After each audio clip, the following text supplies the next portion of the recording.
And now, it's The Law Show on CL 650. A comprehensive look at everything you need to know about the law. Now, here's Sterling Fox.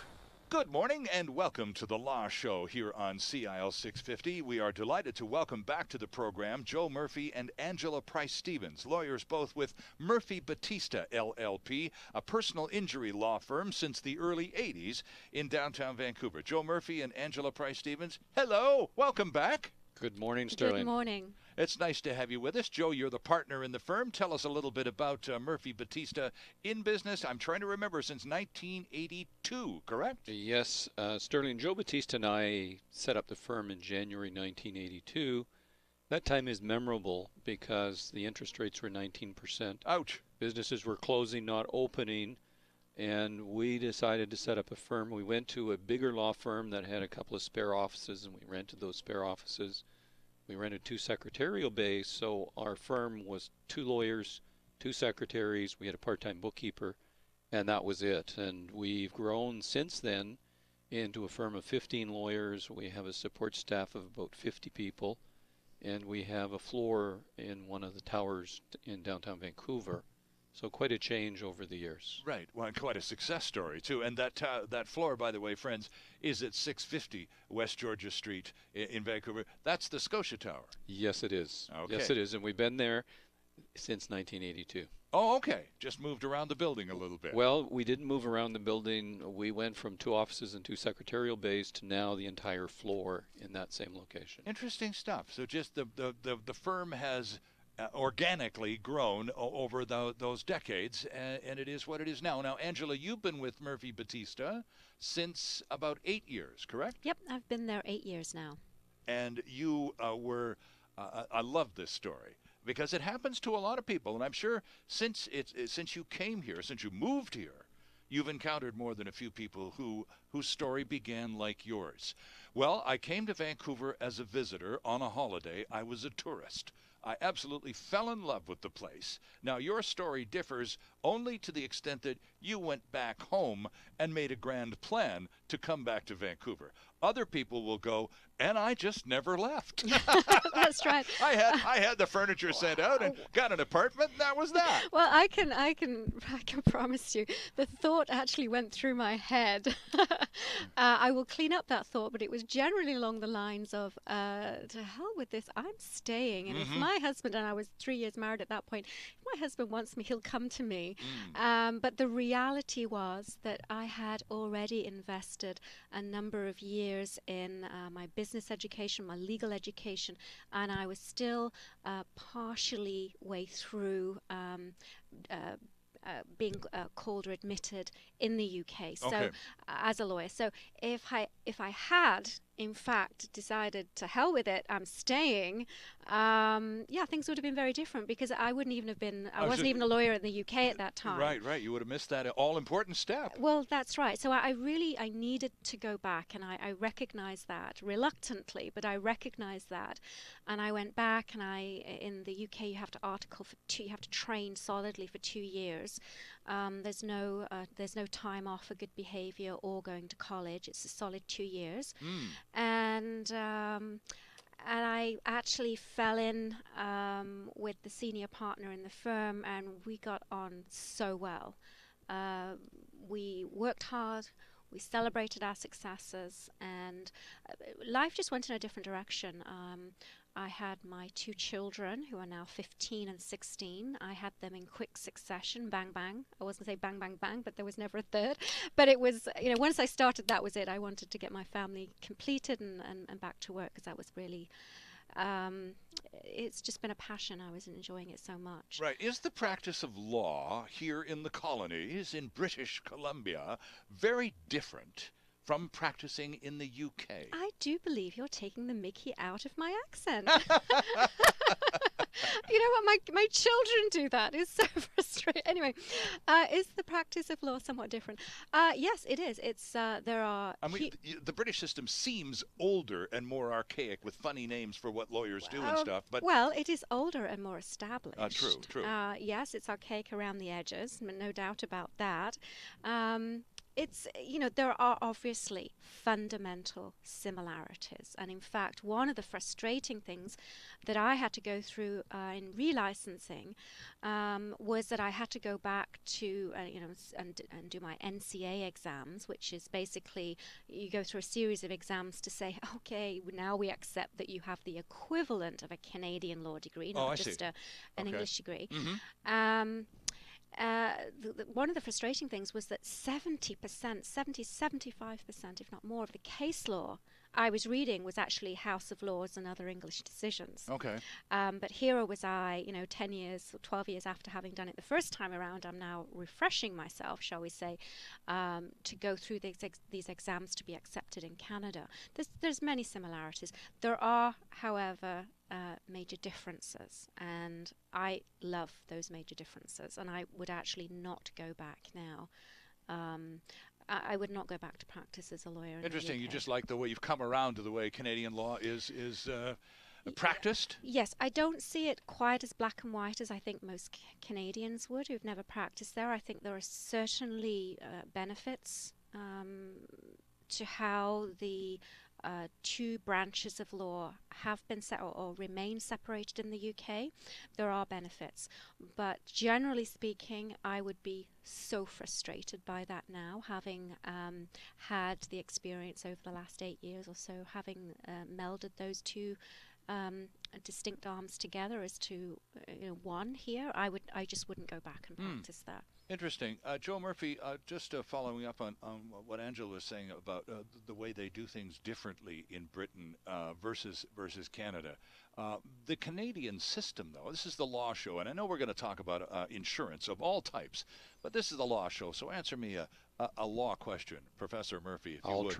I'll try. Our law is based on British common law in Canada, with a singular exception, the province of Quebec, which has its own civil code that is a Napoleonic base to it.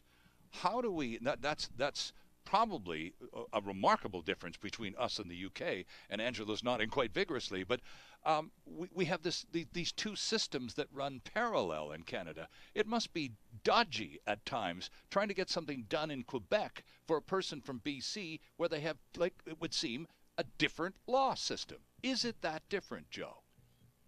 Sterling, I'm not that familiar with the Quebec civil law, which operates on the French Civil Code, which is different. Yeah. But I know if you're a judge in the Supreme Court of Canada, you've got to be fluent in English and French because they hear cases from everywhere. True. It is different. I'm puzzled how and why that began, but it may have grown from the fact that Quebec was French background. Mm-hmm. And that this was the civil law code, and they just continued using it over the decades, over the centuries. They lost the war, and so they had to be accommodated in some way. And the language, the religion, and the law was part of the package of accommodation the British gave them, wasn't it? Yeah, Quebec is a whole different system. Even today, the Quebec runs a WCB kind of scheme for auto insurance victims, and if you talk to people who've been through the WCB system here in British Columbia, right, the great majority of them aren't very happy with the way it worked. And in Quebec, that's just the way it is. Interesting so stuff. Different. Yeah. Let's talk about insurance, you two, because as lawyers, you deal with your specialty, of course, at Murphy Battista is personal injury. And Angela, you spend a lot of time focusing on medical malpractice cases. But all of this stems from all of us having or wanting or perhaps needing insurance coverage.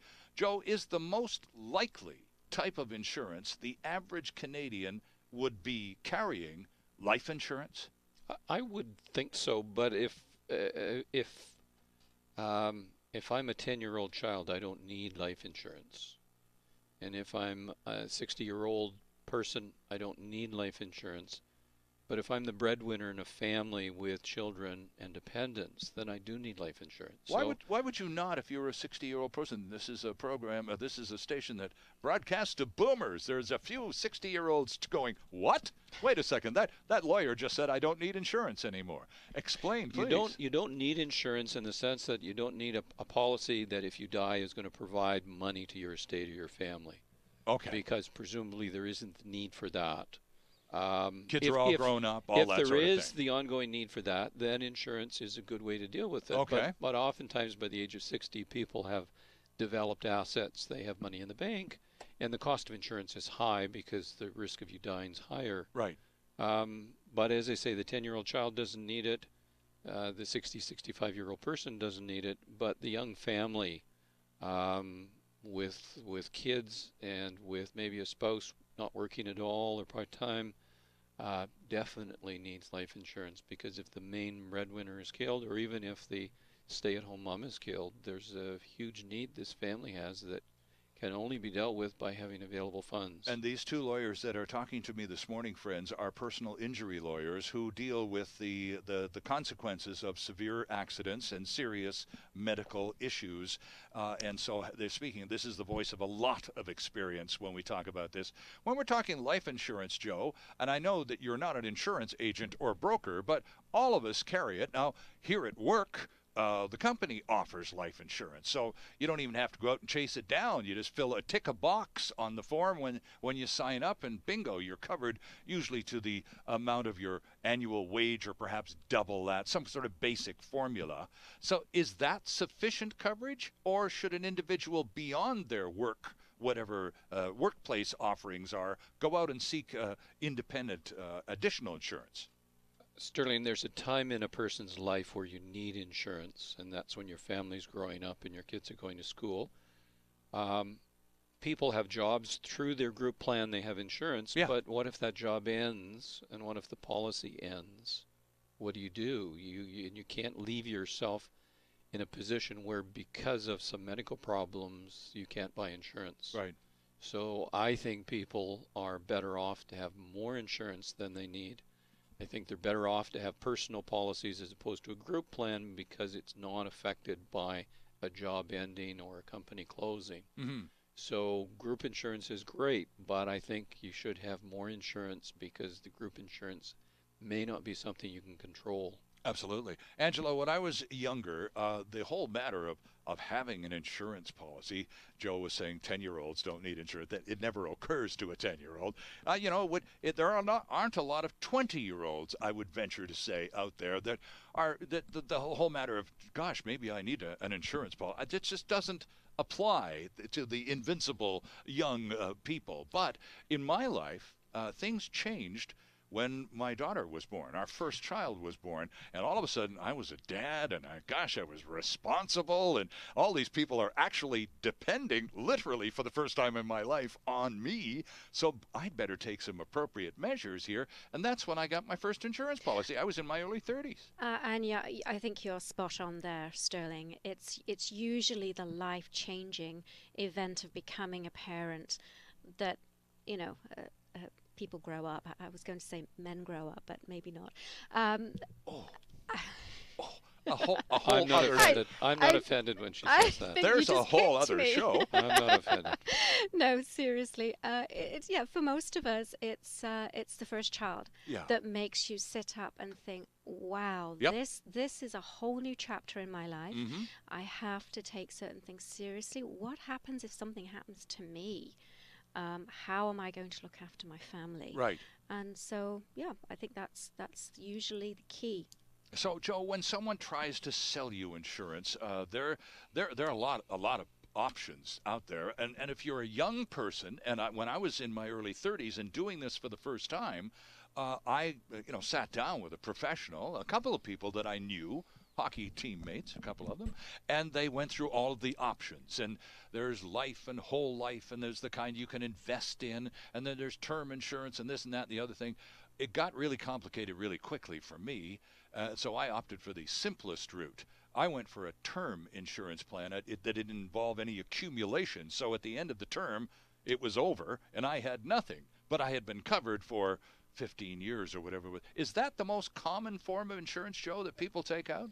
Sterling, I believe so, because if your funds are limited and you want to maximize your coverage, you can only do that by buying term insurance. Yeah, I was a young guy, didn't have all the money in the world, and needed something. Yeah. On the other hand, if you have funds that you're looking to invest or save, sometimes insurance policies are a great way to do that because of the tax advantages. Right, okay. But again, a young family with not a lot of money and with a real significant need for insurance, term is the way to go. Okay. And you're suggesting that from a practical point of view, Joe, it behooves most of us to carry more insurance than we think we need. Better too much than too little. Right, and of course that becomes determined by your ability to pay the premiums on whatever. But you're suggesting, though, that rather than go for the minimum, we should look around and make sure that there's a more comprehensive field of coverage around us. Well, Sterling, what I would suggest to someone is if they're going to have a child, they should buy a policy.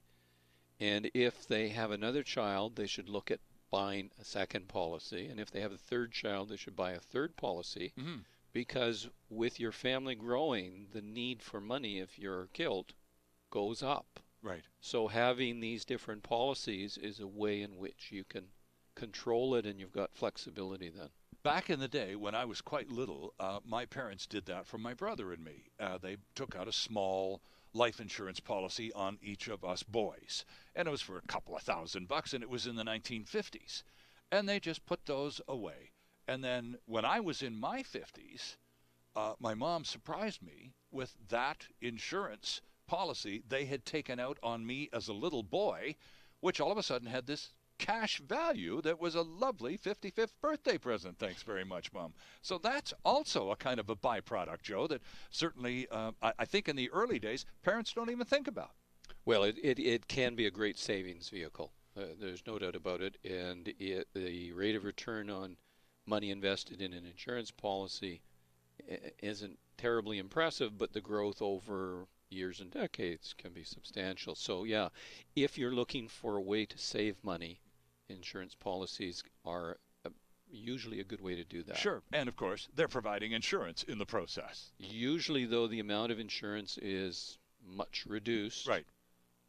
So if your focus is coverage, then that's not the policy to buy. If your focus is a combination of coverage and savings, then there's a lot of very good products. Right. Our guests are from Murphy Battista LLP, a Vancouver personal injury law firm. Joe Murphy QC is partner, and Angela Price Stevens is an associate with Murphy Battista. We're talking insurance. We're not selling insurance. We're talking insurance, and we'll tell you why it's so important, especially to professionals like personal injury lawyers. And we'll be back with lots more on The Law Show right after this. There's more of the show still ahead. This is The Law Show on CL 650.